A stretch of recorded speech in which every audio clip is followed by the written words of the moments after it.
What's up, everybody, and welcome back to the Scripted Kingdom. My name is Pharaoh, and thank you for tuning in as I tune the fuck in. And today we will be discussing The Brutalist. Now, y'all, strap in, get some popcorn, get a drink, because this is a long one. This is a good one and a long one, very long. So get ready, okay? Lock in. So The Brutalist is a 3 hour and 35-minute drama period piece film. It is directed by Brady Corbet. Corbet?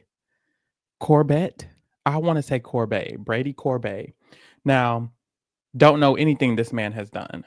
So can't even name one that I recognize. But he is the director of those. So he is a director. He does have movies. Maybe I should check out the rest of his movies because baby, The Brutalist, he did his big one. Well, he could have done bigger ones before. Don't know. But this is a big one for sure. Like he ate this the fuck up. Okay. Period. Period. I'm very excited to talk about this movie. This is truly one of the best movies I've seen, especially since I've gotten into film and getting into the actual intricacies of what it could be. And I feel like this gave me every fucking thing I needed from a movie, from a film. It was very, very good, very, very amazing off rip. Everything about it. And I'm going to dive deeper into it later, but I just want to let y'all know that I genuinely enjoyed this movie. Okay. So, yes, some stats for the movie, real quick. It has a 9.3% on Rotten Tomatoes and an 8 out of 10 on IMDb. Baby, baby. I don't know how high you have to be on Rotten Tomatoes to be considered not rotten. What's the opposite of not rotten? There's like a thing, but that's a big percentage on Rotten Tomatoes. Like this is well renowned, baby, as it should be. Also, I might add, it is nominated for many Oscars. Let's see how many. Ooh, The Brutalist has 10 Oscar nominations, including Best Picture, Best Director, multiple actor nominees. Baby, it's nominated, okay? Highly. It's like what, the third most nominated this year because Amelia Perez has the most. Never seen it. I've heard bad things. But this is one of the top nominated movies at the Oscars. It's already won awards at other award shows. So baby, this is one of the heavy hitters. I'm so glad I was able to watch it because so what happens with The Brutalist is it was limited released in December and then it got wide released in January, literally this week when I went to go see it. I don't know anything about, well, I know a little bit, but I don't fully understand the limited release versus the wide release because I remember I was looking on this movie website to kind of find what movies I want to watch whenever they come out or see what movies are coming out for the week. And some of them have expands next to it.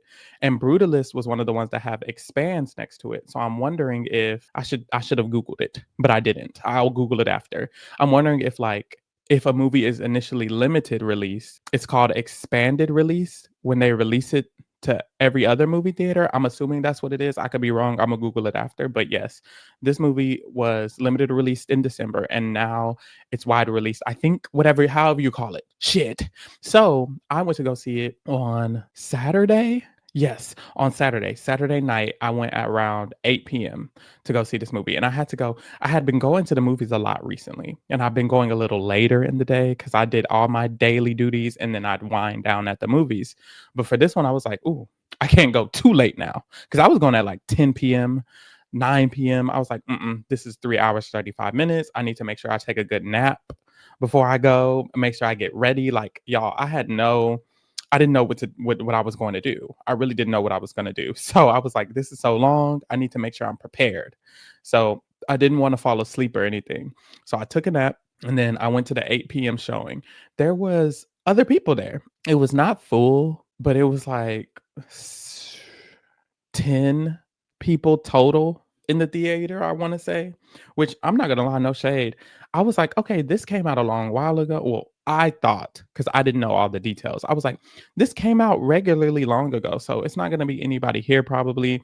They're just re-releasing it because it's the award seasons, of course." I didn't think it was, like, not even available to some people. So I guess people are going back and watching it, or some people are watching it for the first time because they weren't able to watch it when it was limited release. So, yes, I was in a theater, it was, like, 10 other people, and I was like, "Wow, we're all gonna go on a journey together. Like, we're really gonna be here on a journey."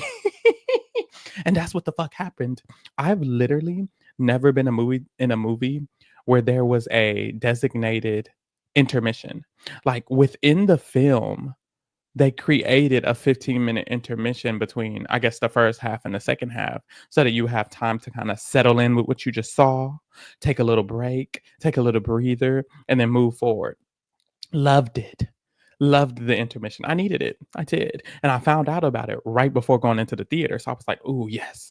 I can take a little bathroom break. I can go give me one extra snack, give me another water." Like, ooh, I had it all planned out. I loved it. It was a great experience. I had a great time. And I was scared because I thought, okay, it's not going to be that fun if I'm tired and I'm like drudging through it. When I tell you, I have saw like 6, 7 movies in January. This felt just as long as those other 6, 7 movies because, baby, I was captivated. The story was storying. It did not feel 3 hours and 30 minutes at all. At all. You did not feel that weight on your shoulders. You were enjoying the ride. Well, at least me. I was enjoying the motherfucking ride. I was having a great time. I didn't feel none of that time. I was like, "Oh, girl, I'm just here. I'm just here." So, yes, The Brutalist is that girl. So let's get into some of the reviews. I'm going to do a no spoiler review first. Then later on, I'm going to get into the spoiler reviews. And I have another new segment we're going to get into. So let's get into that new segment later. But yes, right now, no spoiler review. Let's get it on. Okay. So this movie is something else. I want to call it amazing because it is like a historical drama period piece epic, really. It's telling the story of the life of a man who just survived the Holocaust. Ooh, already crazy. But get this, there's so much more. And what it really does is it dives into themes of like immigration, like the way that immigrants feel coming to America, especially after the Holocaust. This idea of the American dream, the idea of entering into a capitalistic world, the idea of assimilating your religion, the way you speak, your heritage, your culture into this kind of new society. There's so many deep, very, very deep and important and honestly traumatic topics that they get into. So heavy on the traumatic. So honestly, if you're someone who feels easily traumatized, or if you have like, what's it called? A soft stomach. I don't know what it's called, but if you're one of those people who is like, ooh, trauma and like those deep kind of conversations get you a little woozy, I would still want you to watch the movie. So get you some water and suck it up. No, I'm playing. If you don't like those deep, gutted, traumatic experiences or stuff like that, this might not be the movie for you because there are consistent themes of that throughout the movie. The way they embedded in for me is it's heavy. It's very, very heavy, especially when you're complete with the full project. But while you're watching, I feel like it gives it to you in doses that are digestible to where you can experience the movie without feeling overwhelmed. Like, I never felt overwhelmed, and I enjoy those conversations, but I still hold a lot of weight, especially in my gut when it comes to stuff like that. And there was never a moment where I felt overwhelmed by the amount of traumatic or important or deep or heavy topics that they got into. So I wouldn't want to steer anyone away because of that. I would still suggest it to people who, as long as you like hearing topics like that, I wouldn't want the heaviness of it to steer you away because truly they embed it within the story so eloquently that it doesn't make it overbearing. It's not overbearing. It's not too much. It's digestible, at least in my opinion. So I would definitely suggest it for even people who enjoy that.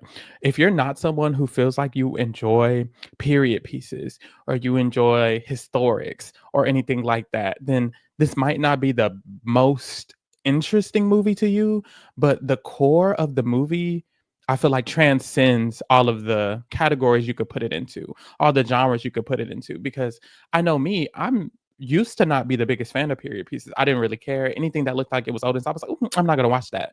But this is one of those movies where even if you don't usually like movies that are in that time period, this is something that I feel like you could really still accept, regardless of the time period, regardless of the fact that it's a period piece.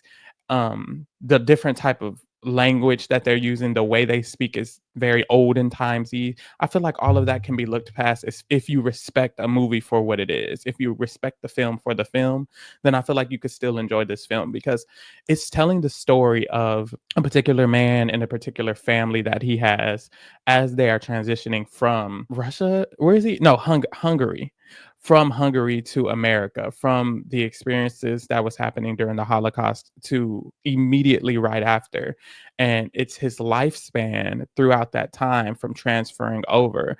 And essentially, he is super thrown in. He's immediately thrown into the way that America operates, which is very, very capitalistic. And that's the story. And I'm not going to get into too many details to not spoil it, but it is a metaphor. The movie itself is a metaphor, but also it's showing you a reality that was for a lot of people. And it's showing you in a way through the eyes of this architect. He's an architect. And it's showing you through the eyes of the architect how the world works, specifically how America works.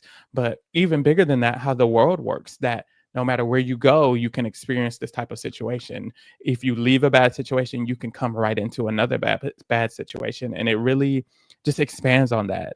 And it's a very, very deep topic. And it's a very deep understanding you kind of have of how society works, how America works, how the system that is set in place for people who live here, for people who live in other societies, how every single society has a system set in place. And that system causes a downpour of trauma, especially on the people who are at the bottom of it. And this is really just a satire, I guess. I don't even want to call it a satire. It's more so like reality of it all. It really is just the reality of what that is. And I love it.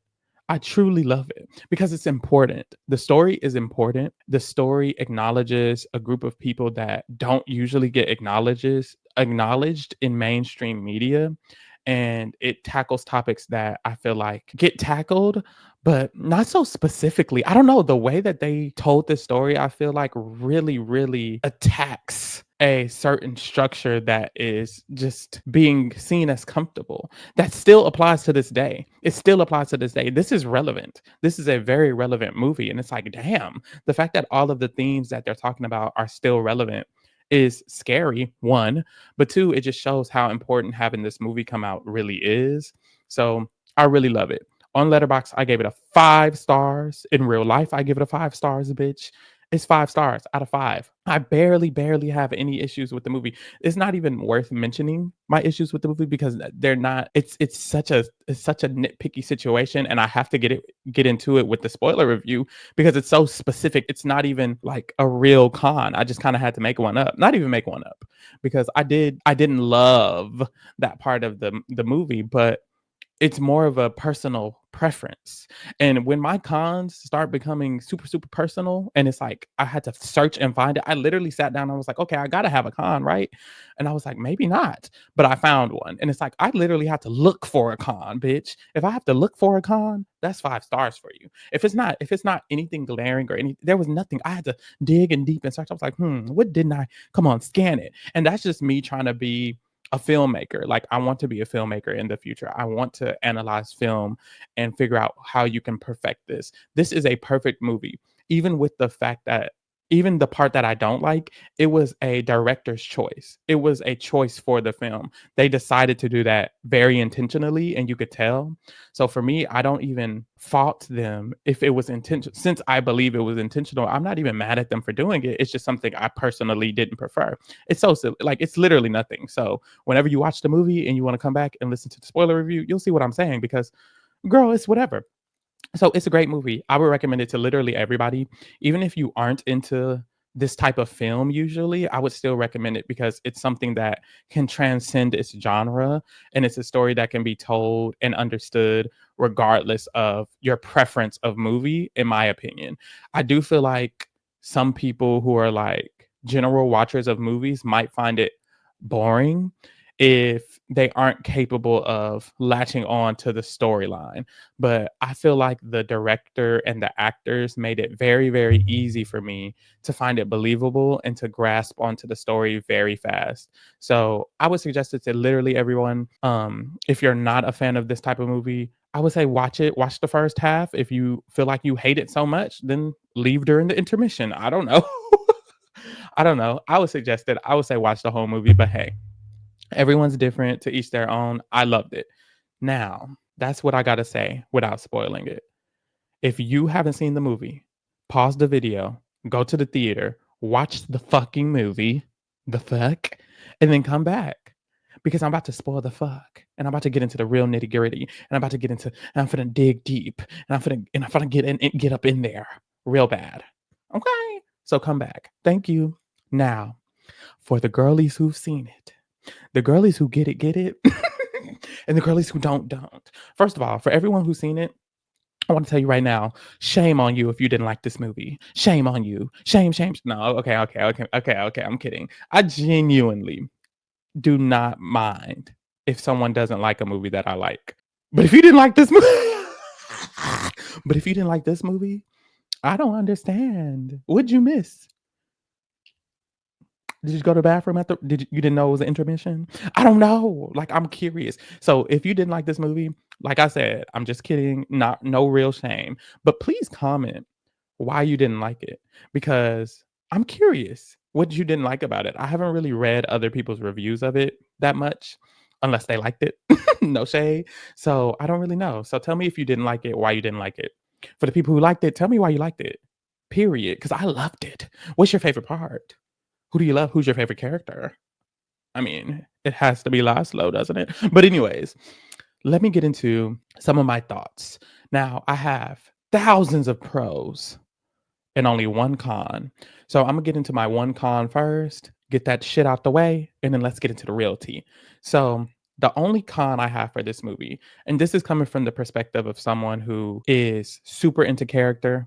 I'm probably gonna say this every damn podcast, and y'all might get old. It might get old. But shit, I'm super into character and I'm super into telling the story of the character and kind of feeling like I have a fulfilled arc. Now, to start this off, I do feel like I have a fulfilled arc for every character that I found important in the movie. I want to clear that up. So this con is like a nitpick of a nitpick of a nitpick. Like I'm trying to find something, and I want to challenge myself to find a con because I'm a light rater. I'm not a harsh rater at all. If you look at my letterbox, it is very high numbers. Okay, and then what it is I'm polarizing because if I don't like a movie, I tend to really, really, really not like it and give it 1 star. And if I do like a movie, I tend to really like it and give them all 4 and 5 stars. I like barely have 3 stars. So I have to become more critical, I feel. And so I'm trying to make sure that task myself with finding something I would change. And then also it's a way to help me learn when I want to start making films and writing scripts and directing what I would do differently. So the only thing I found about this movie, which honestly, I don't even want to find anything about this movie because I feel like it's perfect exactly the way it is. And even this con that I'm getting into, I feel like I said earlier, it was intentional. But what I wasn't the biggest fan of was at near the end of the movie, the end of Act Two. We saw, of course, Laszlo kind of go down this spiral, and near the end of the spiral, Elizabeth, how the fuck do you say her name? Give me one moment because I want to respect the way that her name is said because that's literally what the movie's about. Like there's literally themes of the movie about that. And then I try to do that anyways, like in real life when someone tells me their name and they're like, "Oh, people can't say it" and stuff like that. I literally try to ask them, "Okay, can you help me pronounce it because I want to say your name. Your name has so much culture to it. It has so much history to it. It is you." So I always want to do that. But let me find out how to say it. Hold on. Erzsébet. I think I said it right. Erzsébet. Erzsébet. Anyways, I think I'm doing good. Erzsébet. Erzsébet. Yes. I like it. So yes, near the end of the movie, when Erzsébet was having her pain and he did what he felt like he needed to do, and she had her scare, her near-death experience. That was towards the end. And I feel like after that happened, the rest of the movie was kind of just Erzsébet accusing or letting all the elites know what Harrison Van Buren did to Laszlo, which we'll get into later. Then the movie kind of went towards the epilogue. And I hated that. I did not love that the last time we saw Laszlo was him just, I mean, and this is why I don't mind. This is why it's hard. I'm still in between because what it was the last time we saw Laszlo was him caring for his family and trying his best to help Erzsébet from feeling this pain she was feeling and trying to ease the pain. And we saw him in a heroic form in a way, but that being the last time we saw him, I was like, fuck. Like literally after that scene, I was like, I hope that's not the last time we saw him. I hope that's not the last time we saw him. I hope that's not the last time we saw him. And it wasn't, because of course he comes back for the epilogue. And I feel like that's why I still feel like I felt I got a well-rounded arc and I got a full story for him. I'm not mad. And even then it was still a full story. We got so much. But I just wanted to see him one more time, have like one more good conversation. I don't know, maybe go back to his best friend. What was his name? Gordon. Like maybe have one more conversation with Gordon. Maybe rekindle with Attila. Like something. I just wanted one last like yes, like ooh. And I feel like fuck, I didn't get it. Like I feel like fuck, he went down such a negative path because of what he experienced, and then we kind of saw this very quick moment of still him being him and him being the family man and the helpful person, but it was so quick, and then boom, we were done, and I was like, no, no. And I think it really, really works for the story, which is why it was hard for me to choose this as a con. It's not a con. And that's the thing. It's not a con. What it is something I wish I had more of. It's a preference. I think if I was the director, I would have wanted to give just one more thing, but I think it's so special that he didn't. So really this is a pro. Did all this to add one more pro. I don't know. Yeah, really this is a pro because it's like the way he did it, it's like it's leaving me just satisfied. Just satisfied. So really it's a pro. This isn't even a con. Well, gave y'all another one. First pro of the night. This is a great movie. I'm sorry. I'm sorry. I'm sorry. Because it's only a con because I don't like it. And that's not a real con. That's just a preference. I just didn't prefer it. I'm selfish. I wish I had more of him. That's it. Sorry to waste y'all time thinking y'all had a con. Y'all didn't. Next, let's get into the rest of the long list of pros I have. My God. The score is scoring. Goal. Shoot. Score. Whatever you want to call it. Whatever you want to call it. Bitch.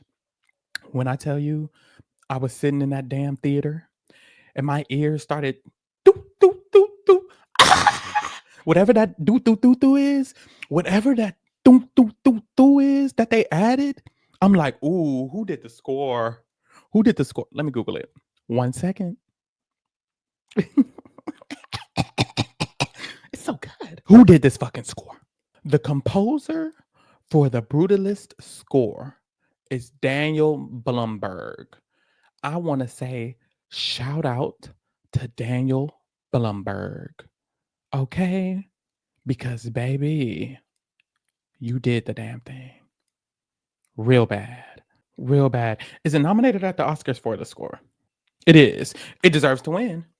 Okay. It's nominated at the Oscars for the score with Conclave, Emilia Perez, Wicked, and The Wild Robot. I've only seen Wicked. The Wicked score is T. The Wicked score is T. The Wicked score is T. But in a different way, right? See, and that's where it gets hard. I could never be on the Academy. Yes, I could. Call me. Okay. But it gets hard because it's like those are two totally different types of scores, and they're so good for such individualistic reasons. Give them both the win. I don't know. But anyways, yes, the score. Phenomenal. Phenomenal. And you know what's crazy? I know I like scores, but it's not every movie that I can pay attention to it or I remember. There's a lot of movies where I watch and I'm like, "Oh shit, what was the score like? I don't remember." But this movie, bitch, you remember. Doot, doot, doot. Bitch, they force you. And it's not even a force. It's like it's just so good and it makes you feel something. And so immediately when the movie starts and we see him coming to literally America. And we see the Statue of Liberty. Ooh, and the cinematography. Ooh, and the cinematography. Put a hold on that. And you see the Statue of Liberty upside down. And you're like, oh, it's like, oh my God. You feel all the music and you feel the score. And then you hear as Elizabeth talking in the background. It's like, oh my God, this is a whole epic about to happen. And it was. But no, throughout the movie, keeping that consistent tune, I don't know what to call it, y'all. I'm not musical. It's like a metronome. Let me just shut up. That tune that they kept playing, that doo doo doo, you know what the fuck I'm talking about. If you saw the movie, it kept us. It connected the story because it happened through every moment.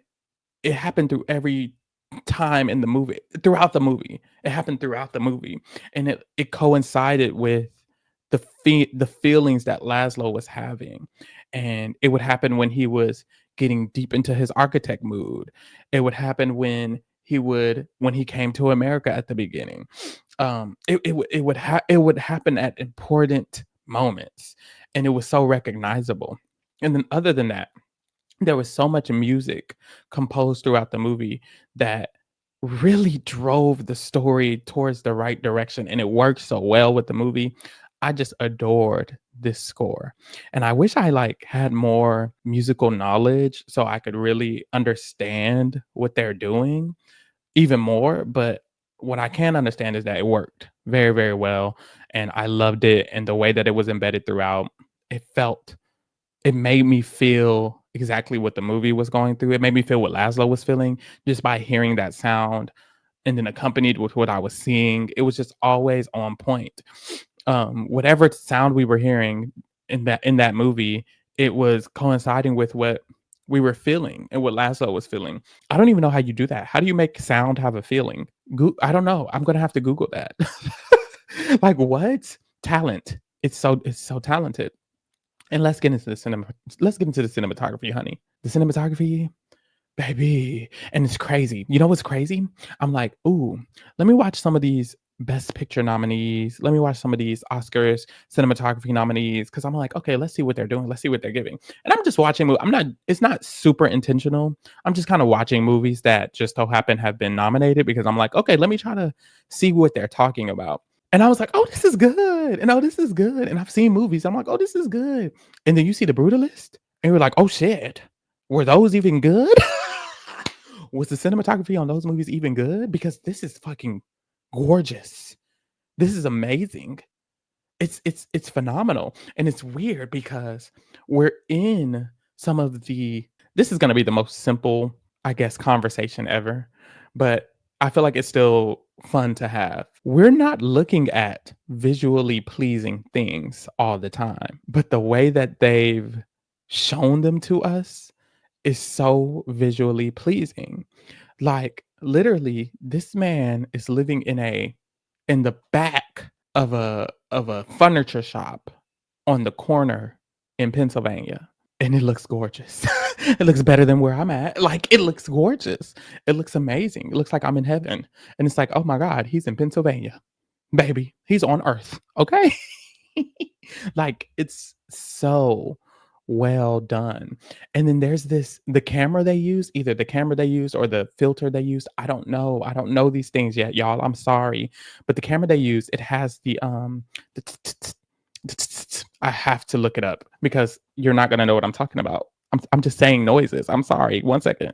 It like has the I'm gonna explain it. Give me one second. See, I done Googled the camera and I don't even know what that means. I don't even know if I should say it because I don't even know if it's gonna describe what I'm trying to describe. I don't know how to I don't know how to explain it. Okay, guys, I'm gonna try my best. If you've seen the movie, hopefully you know what I'm talking about. But in a lot of like old movies, when they would use like the older cameras, the camera would have like you would see white sparks come up within the screen and it gives you that olden like feel. It sounds I'm sorry, I hope you know what I'm talking about. But anyways, throughout the movie, you can tell that the camera I don't know if the camera's actually old, but the what they've done with the film is they've made it look old, but still very, very beautiful. And it's clear that it's very, very modernly made because it's so eloquent. It's the amount of technology that it takes to make it look that good is clearly modern, but it still has this hue to it that looks that makes it feel like we're in the time period that we're in because the camera has like the little ticks on it. You know what the fuck I'm talking about? Fuck. But yes, it has a little stuff on it because it's like this graded film a little bit. It looks like, oh, okay, the film was old and stuff like that, which I don't think it was. I mean, maybe it was. I don't know. But it looks so good and it really puts us in that time period because it feels like not only was the events happening in this time period because the acting is good and the sets are good and all the costume and designs are good to make you feel like you're in that time period, but also the way the movie is filmed itself, the hue that is over the movie or the type of camera they use, I don't know, is also putting you in that time period. So you really feel it. But no, the cinematography was beautiful throughout. I loved it. I loved every moment. Like there were so many great shots. Of course, the Statue of Liberty one is one of the first ones that come to my mind. But there were a lot of other really, really good shots just of like they had multiple times where they would show multiple shots of architecture, like of buildings. And it's like I've seen people who are photographers take pictures of buildings all the time, but I've never seen them like placed in a movie in this manner because of course obviously it's a movie about architecture. So it works really well when they do it here, but even just normal shots of him living his life, of him shaving, like even stuff like that was just so enamoring because of the way that they edited the movie or the way that they filmed the movie. It was just so beautiful. Like there's moments where they're like walking up the hill. We see Harrison there. He's taking like his whole party up this hill, and we have like a shot of the hill and them walking up it. And it's like we're far away, we're distant, but it looks beautiful for some reason. And it's like they're just walking up a hill, but it looks so gorgeous and it looks so well done. So stuff like that. And then of course the image that's on the poster, they have that image with the sparks coming behind him. And when that came, it kind of was just there, but I loved it. I was like, oh, this is gorgeous. Look at him here. He looks great. He looks amazing. Just so many good shots. And then, oh my God. And then even like, oh my God. What they would do is they would, for example, at the beginning of the movie, he was in line to get food from the food bank. And we see the person in line behind him, and then the camera travels and we see the person in front of them, and then we see the person in front of them until we get to him. And it's like the way they shot that was so smart and so beautiful because it's like we didn't even know we were in a line at first. We just saw this a close-up of somebody's face, and then we saw the next person. We're like, oh, we're in a line. It's like telling us where we're at. It's showing us where we're at. It's showing us how these people are interacting just through this one by one imagery. It was very interesting. And then at the party that Harrison throws for Laszlo later in the movie, as he's like talking to Laszlo and kind of like picking his brain, we are seeing shots of all of the elites that are at this party. And we're seeing what they're doing and how they're putting money on the table and how they're playing cards and how they're clicking their glasses. It's like we're seeing shots of all of what they're doing, and we're seeing Laszlo. We're not even seeing Laszlo. We're seeing shots of what they're doing, and we're hearing Harrison tell Laszlo this story. What they're doing visually is so important to the themes they're talking about. They're not even talking about because in that moment, and that's the thing. Oh, it just goes, it goes and goes and goes. Because in that moment, Harrison is telling him a story about basically how he's rich as fuck. And as he's telling him that story, we're seeing all these other rich people around Laszlo. Whole time Laszlo is poor as fuck. So it's like we're getting a theme without really saying it. Because even the story Harrison is telling, he's not just saying, "Oh, I'm rich, by the way."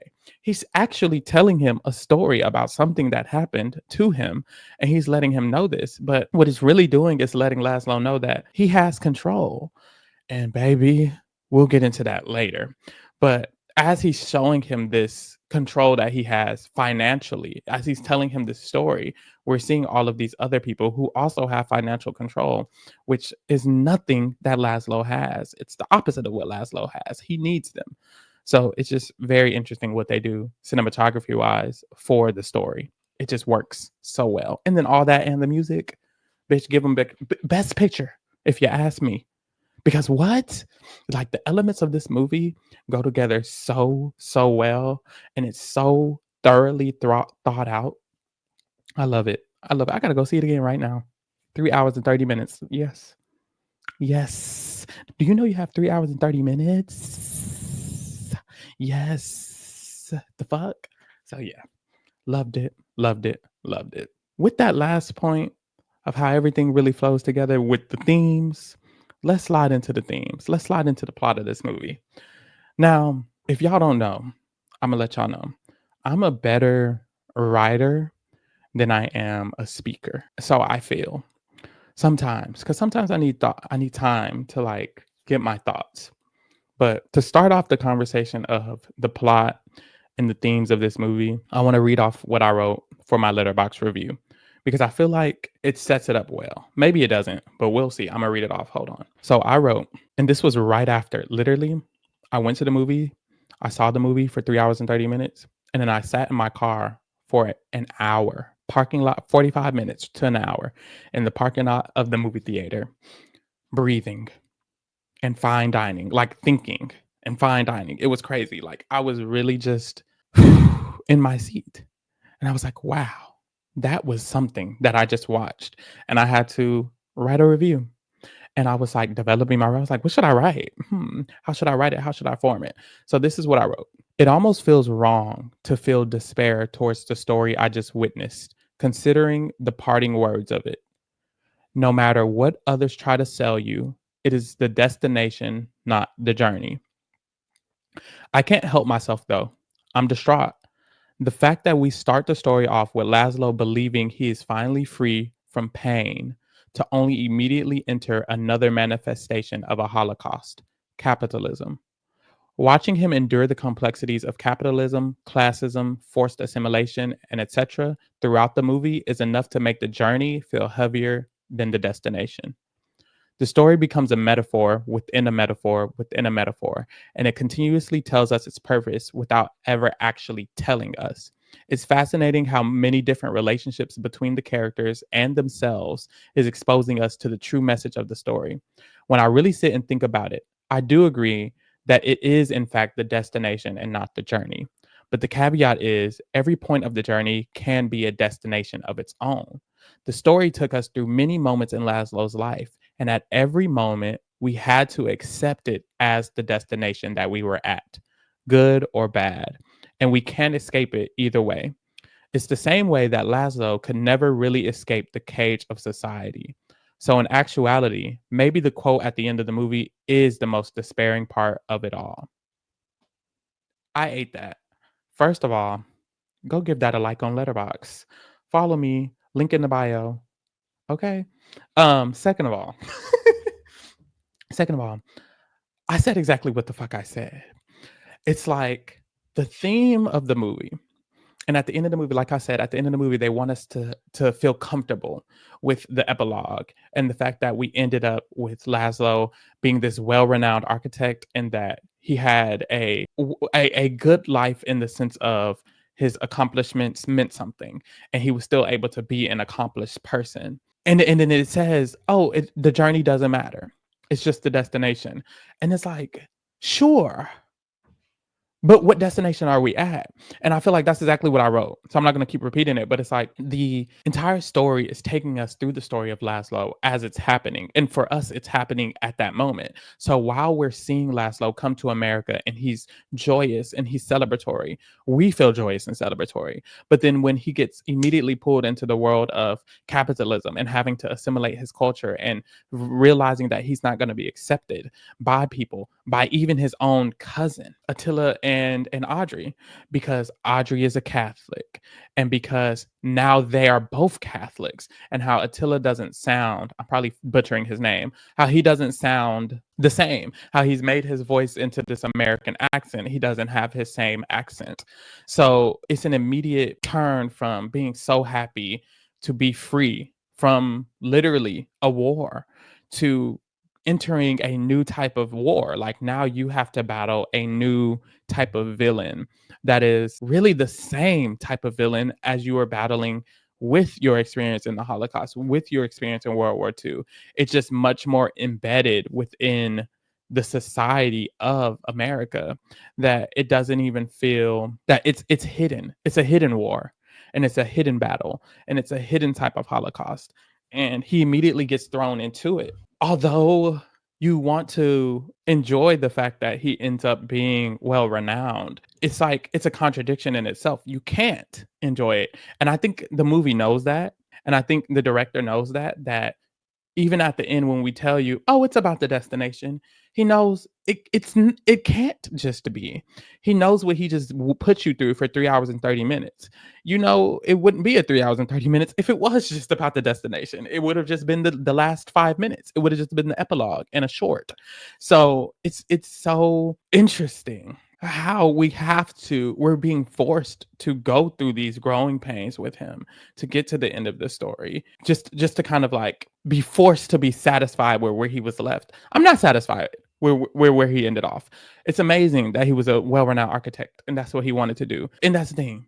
I should be satisfied. I should be happy because he had to go through what he had to go to get to where he was at. But also, he's not speaking. You know, it's Sophia who's speaking for him, and although she might be right in some senses, you know, he's not being able to tell his own story.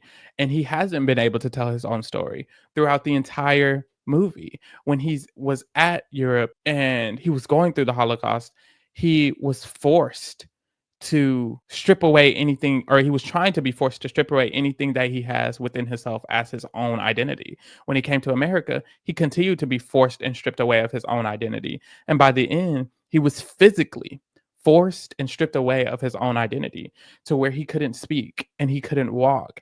And it was the same thing tearing him down, the society, period. And then the literal manifestation of society in Harrison Van Buren. Throughout his entire life, he's been stripped of being able to speak. So when we get to the end, it's not real.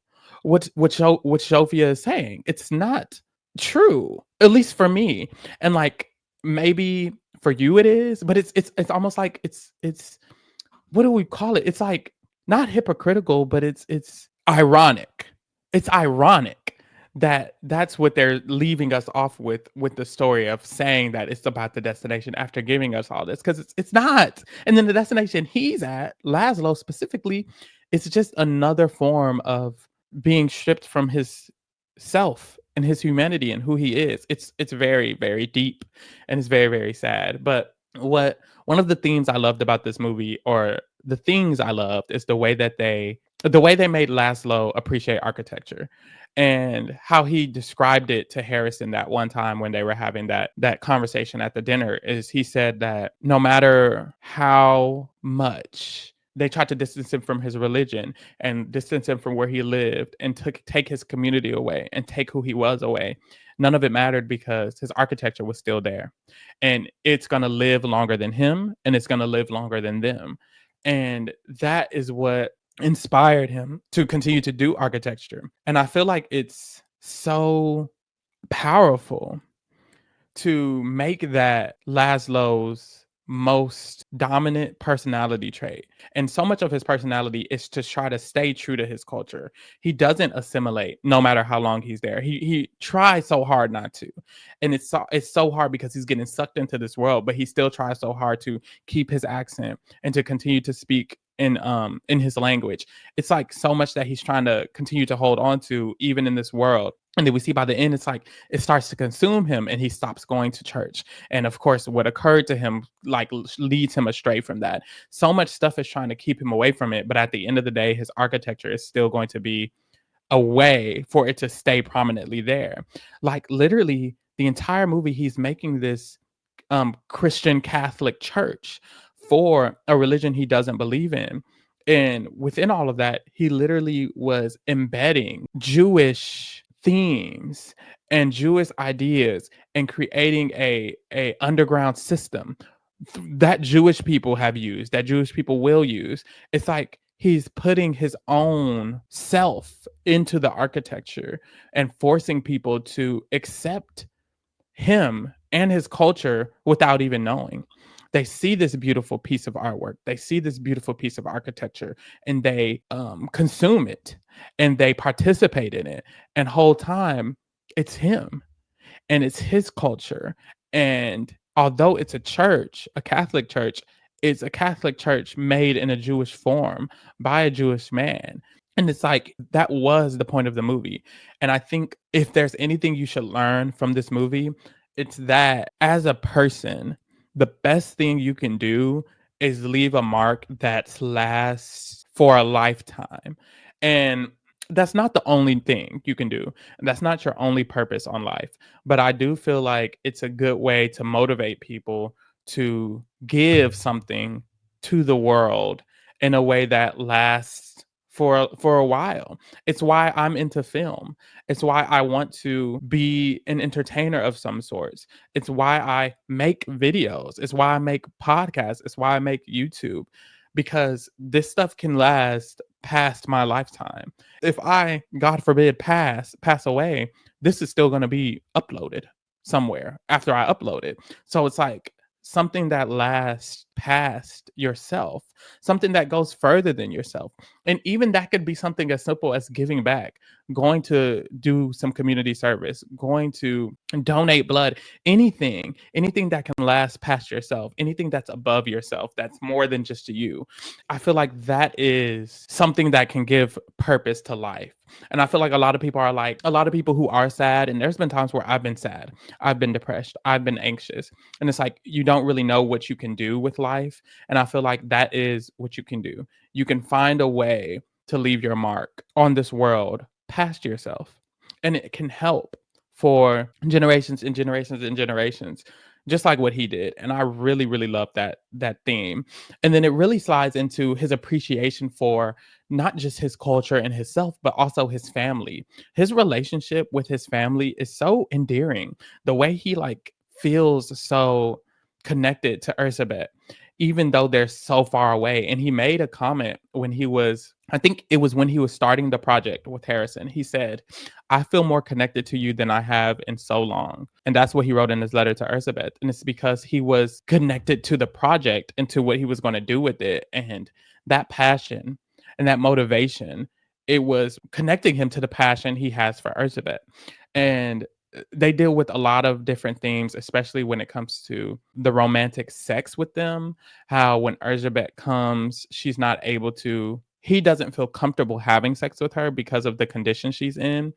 And it just shows how everything that society has done to him has affected his life, because not only has it affected them being separated for so long, but now that they're finally together, the fact that she was going through a famine and that she was starving because of the Holocaust, he doesn't even feel comfortable participating with her in a romantic sexual act. And just to be frank, because a lot of people feel uncomfortable with sex, everyone has sex. It is one of the only things that all humans can connect on. It's such a sacred and special thing that especially humans have, because of the way we connect through it and because of the emotional weight it has. And in a relationship, having sex with someone is truly an expression of their love in a physical manifestation. You can only hug someone so tight. And it's like in this moment, I feel like it's preventing him from expressing how much he loves her, which, or at least it's a metaphor or an example of how he's prevented from loving her, just from the situation that he has from the Holocaust and from her having that, her not being able to walk anymore.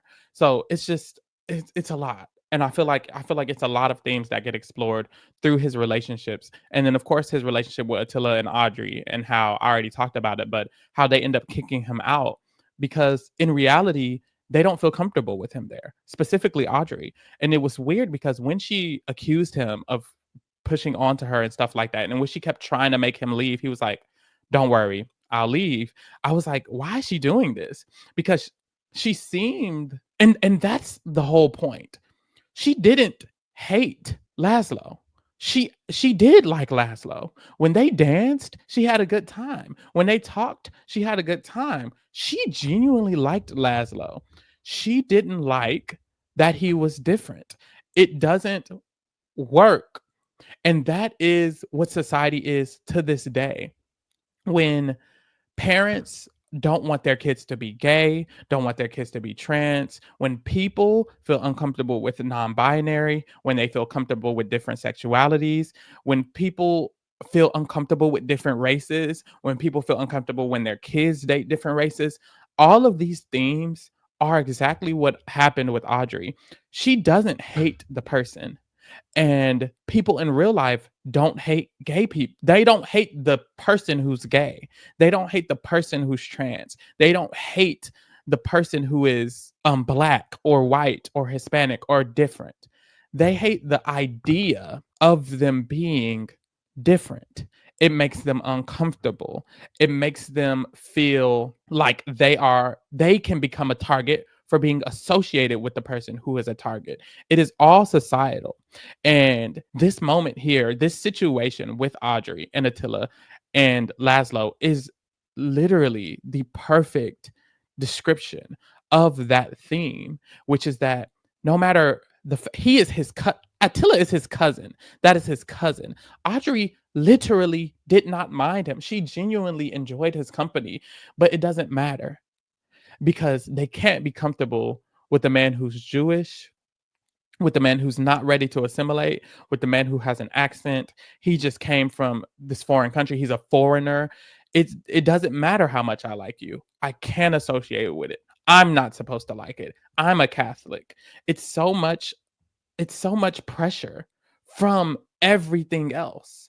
And Audrey can't even be herself and just like her cousin, her husband's cousin, because of it. It's so much weight that all three of the characters have on them. And it's like what I've learned from watching films is every villain isn't redeemable, but a lot of villains, you're supposed to understand that they have a reason. And I think what I learned from this and then watching another movie recently is that I'm supposed to hate Attila and Audrey, but I'm not supposed to hate Attila and Audrey. It's like remember who the real villain is, which is something I forgot. Remember who the real enemy is, which is what was written by Suzanne Collins in The Hunger Games on the last book. The real enemy is society. And whenever you're put in a structure that is set to separate you, you're not supposed to be mad at the person who is succumbing to the social pressure of being separated. You're not supposed to be mad at the person who hates the group of gay people. And it's so hard to say that. It's so hard to even say that, especially as a gay person. It's very difficult, but you're supposed to be mad at the structure that they're set in, because the true fact of it all is if society did not allow bigotry and separation and injustice, it wouldn't exist. The only reason it exists is because people feel pressured to uphold it in order to stay in a elite position or a better position than the other. And it is very toxic, it's very terrible, and they should break out of that. It is their responsibility to break out of that and not to treat people terribly and horribly. But at the end of the day, it truly is society that did it. And that's unfortunate because, to be frank, before Audrey is only what, 20 something in the movie. Before she's born, this still existed. The society still existed. The people today in 2025 who hate groups of people, they only hate them because their parents did, and their parents did, and their parents did, and their parents did, and their parents did, and their parents did, because society made it that way. It's terrible. And that's really what it is. Now, let's get into some of the darker themes really quickly. I'm gonna kind of like, whew, try to get this out because this was sad. But his battle with his addiction to that drug, it's so sad, but I think it's so vital. It's such a it's like, imagine he made that movie without putting that element in there. Everything would work perfectly without it, but it's like a cherry on top to exactly how trauma manifests itself physically and mentally.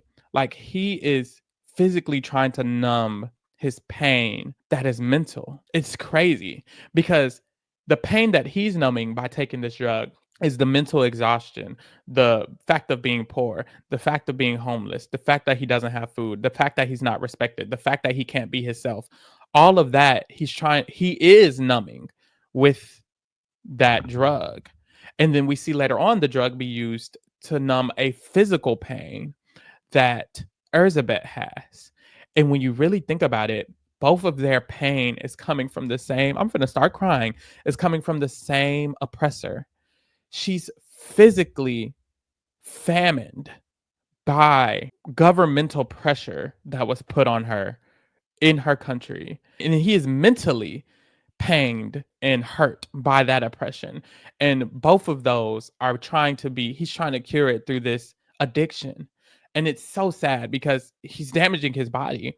And you're supposed to like know that, but also you're not mad at him for doing it because you understand why he's doing it. And it's very sad and it's very unfortunate, but it's also very, very real. And that's why I like that they put that in there, because it is so real. And I also wanted to talk about a little more about Zofia with the characters, because Zofia literally is the connection that they have to Hungary and they have to their homeland, because she doesn't speak, and because she's still affected by that's the thing. She's also a reminder of what it can do to you, because she got stripped away from her parents and she doesn't speak and she's here. She's now a physical manifestation, just like Elizabeth is also a physical manifestation of what the war did to them. But I feel like what she was able to provide for the movie was the groundedness to their connection to their home country, because of how she wanted to go back. And I feel like that scene was so important, of her wanting to go back. And that happened right before the interlude.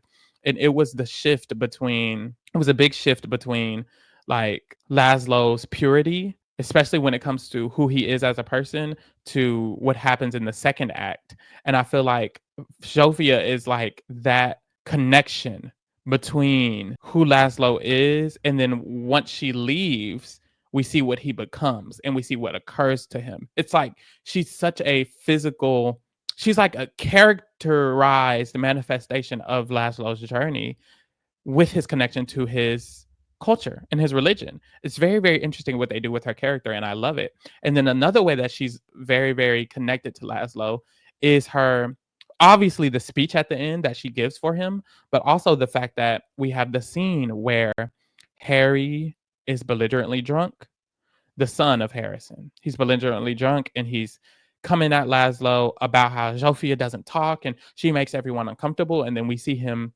go up to her and say, "Let's go on a walk." And then when she comes back, she's in clothing that is covering her whole body. And obviously, we're supposed to assume that he assaulted her sexually. And oh, shit. Trigger warning. I'm so, so sorry. Trigger warning for anybody who is uncomfortable with anything that has to do with essay. We about to get into it, baby. So yes, that moment where it's clearly implied that that's what happened.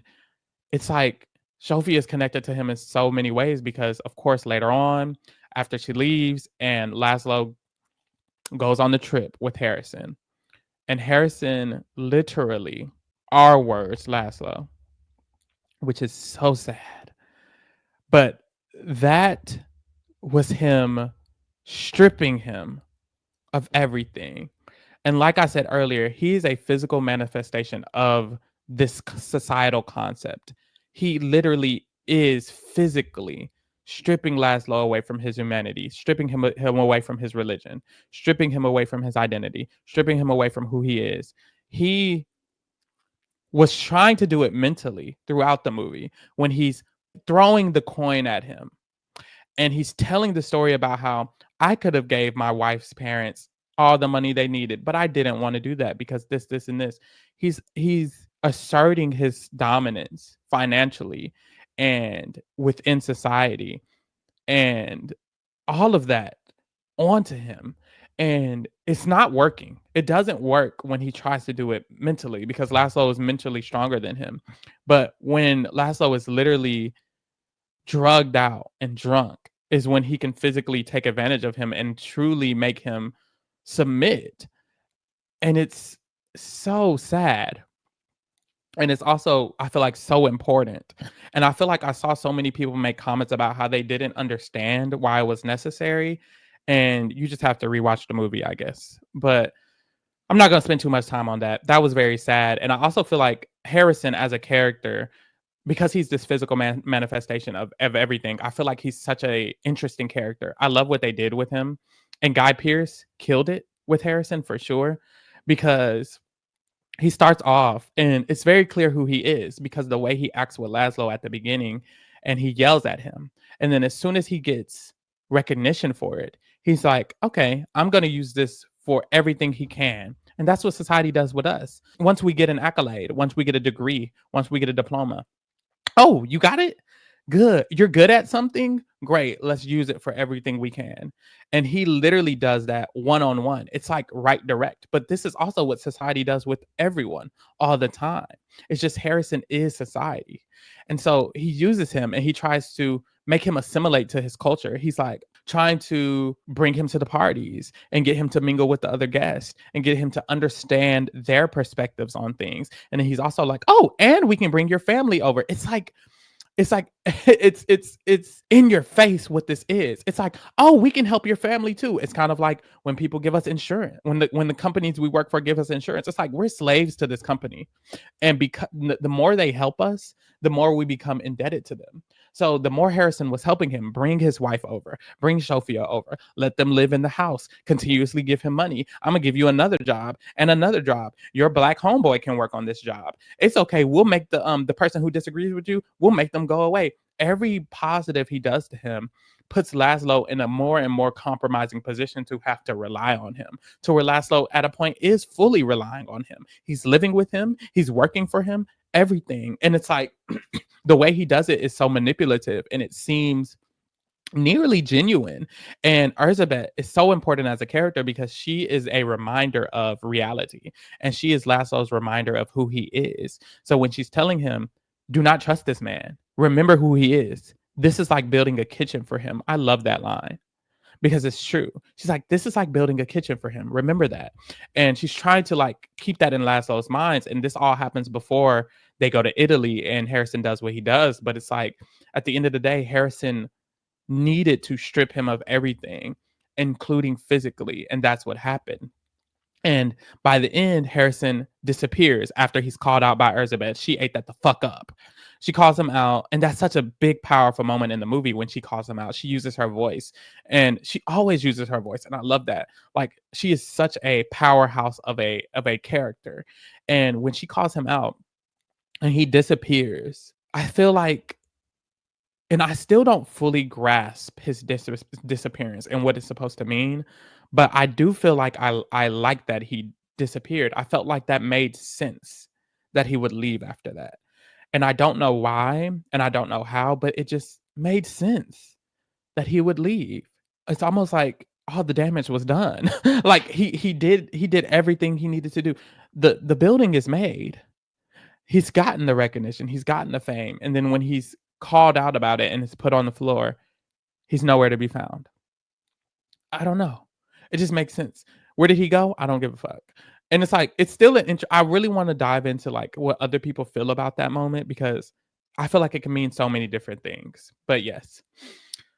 The actors' performances, all of them were phenomenal. Like, specifically Adrian Brody, sorry. Adrian Brody bodied this character as, Laszlo. Guy Pearce ate it up as Harrison, loved it. Felicity Jones and Elizabeth loved it. They really, really, really, really killed their roles, and it's giving Best Actor and Best Supporting Actor for Guy Pearce and, homeboy, and shit, Best Supporting Actor. Give them all the awards. I don't know. So I really, really did love it. Overall, this movie gave me a lot to think about, and I feel like it has a lot of important themes, and it's something that honestly I do want to watch again. I'm not the type, or I haven't usually watched movies over and over and over again, but this is something that I feel like I want to watch over again to kind of understand it even more. Because as I talked about it, it's just so much to this movie that you can really, really dive into, and I really, really love that. But it's 5 stars because of that. It's 5 stars because there is meaning behind meaning in this movie, and they manifested it physically, they manifested it emotionally, they manifested it through the score, they manifested it through the cinematography. Every single element of this movie went together perfectly, and then it told a story that related to society in so many different ways, and they told it in so many different ways within the same story. And I love that they told it like that. With his relationship with Gordon, they told us how society can affect you. With his relationship with his wife, with his relationship with Zofia, his relationship with Harrison, with Harrison's relationship with his kids, we got it. With the twins, with Elizabeth's relationship with Harrison, we got it. And with Laszlo's addiction, we got it. With Laszlo's situation with Attila, with his passion for architecture, with Sofia wanting to go back to her hometown. Every single moment of this movie was telling us the same story again and showing us the same themes and how they can manifest in many different ways. And I just love I love this movie. This is so amazing, and it truly is 5 stars, and everybody should watch it. Truly, truly, truly, truly, truly, truly, truly should watch it. I would like to say I feel like my favorite part of this movie, I really did enjoy the first half a lot. The second half was amazing too, but I really, really enjoyed the first half. I really, really enjoyed the first half. I think some of my favorite parts of the movie were in that first half, especially his relationship with Gordon. His relationship with Gordon was very interesting, but I think that scene at the party where Harrison is talking to him is the most important scene in the movie, or is one of the most important scenes of the movie, and I really, really like that. Also, Harrison felt romantically interested in Laszlo, and I did want to mention that, like, in multiple scenes when he talked about how their conversations are so intellectually stimulating, it felt like, was it intellectually stimulating? Yeah, stimulating. It's like it felt sexual a little bit, and I feel like that also goes into what occurs throughout the movie. It's like his relationship with Laszlo was a little bit admirable. He admired him in a very interesting way, almost like a secret admirer, like, it's giving Valentine's Day. So that was very interesting. But yeah, I really enjoyed the parts that Harrison interacted with Laszlo the most, specifically that part. I feel like those were the most important parts of the story, and it really helped the theme. So I really, really love that. But yes, this is a 5 star movie. I loved it. I recommend, I recommend, I recommend. Definitely get into it, everybody. Um, I'm put a hold on my thoughts right now, and I'm gonna just leave it at that. This was a great movie. I love this discussion. I love talking to, I guess, myself about it, to you guys about it, because it really gets your brain going. I feel like I'm gonna be thinking about it for the rest of the day, child. But I do have a new segment because last episode I was like, "Ooh, I should have like a segment at the end," and I thought of one. So what I'm gonna do after every movie, or what I'm gonna try my best to do, is recommend 3 different movies. I want to recommend a movie that is just like it. For the people who liked this movie, I want to recommend something just like it. I want to recommend something that's similar but in a different font. For the people who feel like they enjoyed the concept this movie had, but they need it told in a different way. And then I want to recommend a movie for people who hated it. And the movie for people who hated it, I want it to still kind of have the similar idea of this movie, but told in a totally different way. Like it needs to be a totally different movie where you can enjoy it in a different manner, but it's still kind of similar theme or similar idea or something is similar about it, but it's a totally different movie. And I feel like this is going to give me the chance to understand movies better and to try to compare movies better. And then it's also going to give me a chance to recommend you guys some other movies. So, if you loved The Brutalist, I would suggest for you to watch The Pianist. It is also starring Adrian Brody. It is about the start of the Holocaust, and the main character is a pianist, and he has a passion similar to the architecture in this movie, and he is dealing with the extremely fast changing critical environment and the political environment of his country of enduring the Holocaust. You could clearly see why that's similar to this. It is literally involving the Holocaust. It's starring the same actor. He's also has a passion that he's very passionate about that is manifested throughout the movie, specifically through the political climate and then the experience he's going through socially with the hierarchy and all of that. It is very, very similar in my opinion. And I remember watching this movie when I was a very, very young kid. I have not seen it in modern times, so I don't fully remember it that well. But I remember how I felt when I watched it, reminded me of how I felt of this movie. I've thought about it so much before I even knew it was the same actor. I was like, oh my God, that is the same actor. I thought of that movie. So, yes, The Pianist is what I would recommend for sure, for sure, for sure. If you need the same movie, but in a different font, maybe it's too long for you. Maybe you just kind of need it in a simpler manner. Not even simpler to say that you didn't understand this, but if you need it in like a different manner, you need it told in a different way, I would suggest to watch The Pursuit of Happiness, starring Will Smith. Now, it's the themes of the American dream told from like an American perspective. So it kind of makes it way more, I feel like, easily understood. And it's kind of like it's raw and it's right in your face for The Pursuit of Happiness. So I would definitely, definitely suggest to watch The Pursuit of Happiness. If you like this movie and you kind of need it in a different font and you need it told a little differently, watch The Pursuit of Happiness. It's definitely similar themes, definitely similar ideas. It's not all the same because he's not an immigrant and he's not foreign, but he's still black. And there's still a lot of the same themes within that movie as well. Now, if you hated this movie, like I said, I still want to make it have some relevance to the movie. But if you hated this movie and you didn't like how long it was, I assume if you hated it, you didn't like how long it was. You didn't like some of the graphic moments, probably. Maybe you were a little bored, stuff like that. So for me, I would recommend The Great Gatsby because it's still about the American dream, and it's still kind of a period piece. If you don't like period pieces, sorry, it's still a period piece, but it's such a more glamorized version. It's almost like you're in the world of Harrison and the twins. You're in the elite's world and you're seeing the American dream from their perspective. And I feel like The Great Gatsby is like a fun journey. At least you can kind of have a lot more fun with it, especially watching it. And it's a romance story. So you're also seeing the romantic themes play out, which is different than this. This is kind of more focused on all the other themes. This is more so the romanticization of kind of that world, the elite world, but also just actual romance and him finding a woman as well. So it's very different than this movie, but it's also it has similarities, and that's what I want to give for that. So those are my 3 recommendations. If you have any recommendations for me or for the other people watching, make sure you comment them down below. Let me know what you thought about this movie, like I said. And I really appreciate y'all for being here for this hour and 30 motherfucking minutes. So thank you for tuning in as I tune the fuck in. And baby, I'm the fuck out. Bye.